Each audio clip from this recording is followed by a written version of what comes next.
शान पर कारोबार कर रहे हैं, लेकिन आप ऑटो सेक्टर देखें तो वहां पे ज्यादा गिरावट देखने को मिल रही है। 1.5% की गिरावट ऑटो सेक्टर पर पड़ी है, कमजोरी है काफी ज्यादा। और खबर क्या थी, तो दरअसल अमेरिका ने 2 अप्रैल से ऑटो इंपोर्ट पर 25% टैरिफ लगाने का ऐलान किया है। लेकिन सवाल ये कि ट्रंप के ऑटो टैरिफ के फैसले का किन भारतीय कंपनियों पर कितना असर होगा, ये जानते हैं हम यतिन जी से। बताइए यतिन जी।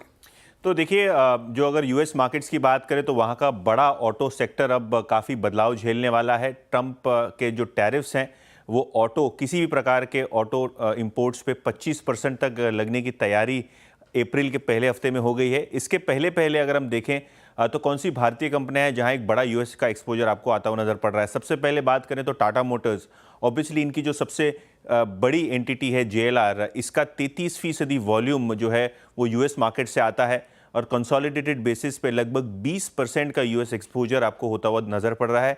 क्योंकि लग्जरी कार सेगमेंट है और 25% का टैरिफ लगेगा, तो कहीं ना कहीं टाटा मोटर्स की जो जेएलआर इकाई है यहाँ एक बड़ा इंपैक्ट आपको आता हुआ नजर पड़ेगा। इसीलिए शायद शेयर में आज आप लगभग 5% से ज़्यादा की गिरावट देख रहे हैं।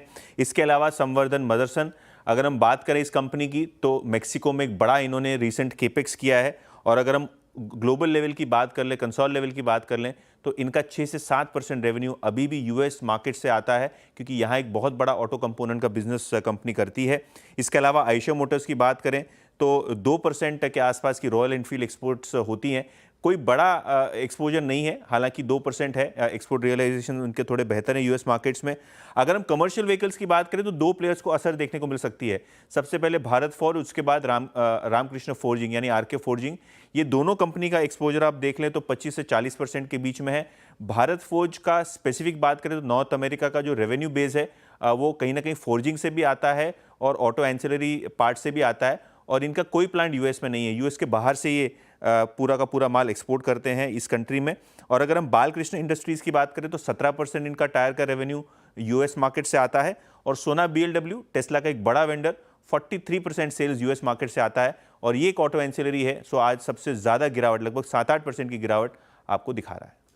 7-8% की गिरावट सोना, बीएलडब्ल्यू, प्रिसीजन में। टाटा मोटर्स देखिए टॉप रिजल्ट्स में शामिल है। शुक्रिया यतिन जी तमाम जानकारी के लिए। और स्टॉक टाटा मोटर का काफ़ी पेशेंस टेस्ट किया है इसने पहले से ही अपने इन्वेस्टर्स का, अपने हाई से काफ़ी ज़्यादा करेक्ट हुआ है, वो लेवल्स दिखा नहीं पा रहा और न्यूज़ के बदौलत देखिए स्टॉक में काफ़ी ज़्यादा डेंट पड़ता नजर आ रहा है। आशीष जी, टाटा मोटर क्या करना चाहिए? न्यूज़ नेगेटिव है, स्टॉक पर देखने को मिल रहा है इसका असर। क्या आप यहाँ पे ऐड करने की सलाह रहेगी या फिर अब इट्स रेड फ्लैग हाथ में लगाना चाहिए?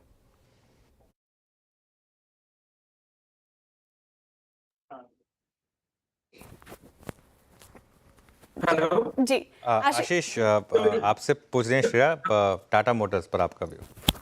हाँ, सॉरी, मुझे सुनाई नहीं आता। बिल्कुल, तो देखिए टाटा मोटर्स में अनुज अभी भी हम थोड़े से कॉशियस हैं, क्योंकि जिस तरह से ग्लोबल एक्सपोजर काफी ज्यादा है और जिस तरह की एक अनसर्टेनिटी अभी बनी हुई है ईवी के अंदर में, हम देख रहे हैं कई जगहों पे सेल्स डिक्लाइन हमें देखने को नजर आया। एक इलेक्ट्रिक बसेस के अंदर में भी देखा आपने, अशोक लीलैंड का जो यूके में जो एक बिजनेस स्विच यूके जो थी, वहां पर भी हमने देखा कि बहुत अच्छे नंबर्स नहीं थे। तो ये सारी चीज कहीं ना कहीं अभी टाटा मोटर्स को एक मेरे हिसाब से डाउन ट्रेंड में रखेगी। तो ऑटो में टाटा मोटर्स जरूर एक अच्छी खासी गिरावट इस स्टॉक में हुई है।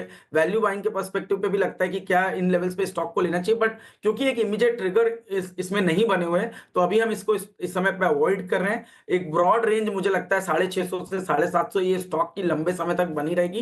पूरे ऑटो स्पेस में जो हमें काफी पसंद है वो है महिंद्रा महिंद्रा, आयशर मोटर और टीवीएस मोटर्स। ये 3 स्टॉक जिनको हम पूरे ऑटो रैली को प्ले करने के लिए यूज कर रहे हैं, जहां पे हमें ईवी का भी बेनिफिट मिल रहा है, डोमेस्टिक जो प्ले है एसयूवी का उसका भी बेनिफिट मिल रहा है। तो मुझे लगता है कि ये 3 स्टॉक पे ही हम एक ओवरवेट पोजीशन रखेंगे। टाटा मोटर्स इस समय पे हम अभी अवॉइड करेंगे। M&M, टीवीएस मोटर, ये थोड़ा सा बेटर आपके लिए पिक रहेंगे। टाटा मोटर्स को अवॉइड करेंगे। आज सुबह हमने 2 और